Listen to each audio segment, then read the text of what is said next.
Within each of us lies a silent and persistent voice, one that does not come from the restless mind or external expectations, but from the soul. This is the inner calling, the spiritual spark that points us toward authenticity. Unlike ordinary motivation, which depends on fleeting rewards, this force arises from within and constantly renews itself, for it is connected to the deeper purpose of our existence. Yet, we often confuse this voice with the endless noise of the mind. The ego, eager for recognition and security, speaks loudly and fills us with doubts. The voice of the soul, however, is calm, serene, and consistent. It does not demand, it invites. Recognizing this difference is essential so that we do not get lost in illusions. While thoughts change from moment to moment, the inner calling remains, gently repeating the same direction until we finally decide to listen. To hear it clearly, we must embrace silence. External silence, when we turn off distractions, and inner silence, when we learn to observe thoughts without becoming entangled in them. It is in this fertile emptiness that the soul speaks. Silence is not the absence of sound, but the presence of truth. And though silence can feel uncomfortable, because it reveals hidden emotions and shadows, it is precisely through this confrontation that liberation comes. The calling also reveals itself through spiritual signs. Synchronicities that seem like coincidences, symbolic dreams, unexpected encounters, or even the feeling of no longer fitting in certain places.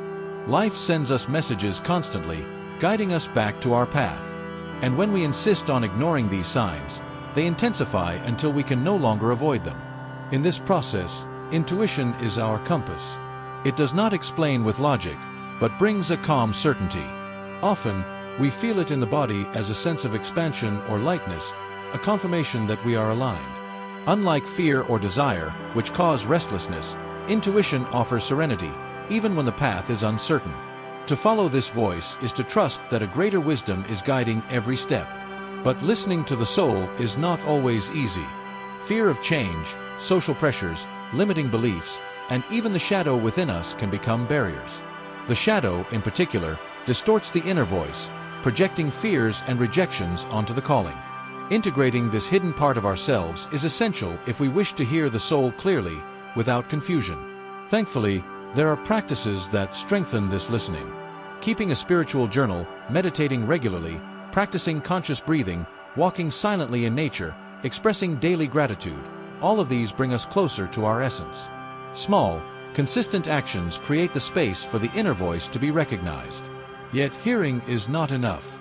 We must also have the courage to respond. Courage to face judgment, to let go of what no longer serves, and to step into the unknown.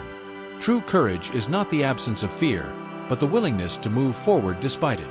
Each act of fidelity to the calling strengthens motivation, builds confidence, and creates a legacy of authenticity. History is filled with people who transformed their lives by answering that inner voice. Spiritual masters, leaders, artists, and even ordinary people who chose to follow their intuition show us that the calling is not reserved for a few. It is present in everyone. What makes the difference is the decision to listen and to act. The greatest miracle is not the destination reached, but the journey lived in truth. Ignoring the calling, on the other hand, brings painful consequences. A sense of emptiness, the repetition of harmful patterns, hardened hearts, and even physical symptoms can all arise as signs of disconnection. The soul never gives up, it continues to call, louder and louder, until we are ready to listen. Often, suffering itself is the soul's language, a plea for transformation. That is why it is essential to align the calling with practical action. We cannot simply wait for great revelations. We must translate inspiration into concrete steps. Beginning small, creating habits aligned with the calling, setting up rituals of connection, and surrounding ourselves with supportive people. All of this brings the voice of the soul into daily life. When we do this, the calling becomes a source of daily motivation. Each decision becomes an opportunity to express the soul. Every simple task acquires new meaning. Affirmations, symbols, gratitude, and small victories help keep the inner flame alive. Motivation then no longer depends on external rewards but flows continuously from within. This process shows that the inner calling is inseparable from our life's purpose. The calling is the seed. The purpose is the tree that grows and bears fruit. It is not confined to grand achievements but is expressed in the authenticity with which we live every moment. Purpose is the soul's voice manifested in the world. And by following this path, we leave behind a spiritual legacy. It does not matter whether that legacy takes the form of great works or simple acts of love. What truly matters is the coherence between the inner voice and our actions. This alignment inspires others, strengthens collective consciousness, and shows that it is possible to live with meaning. To follow the inner calling is more than a personal choice, it is a contribution to humanity's evolution. When we respond to the soul's invitation, we not only find our own motivation but also become beacons of light for others. This is the true legacy of a life aligned with the soul, living proof that listening to the inner calling is the key to a full, motivated, and deeply transformative existence.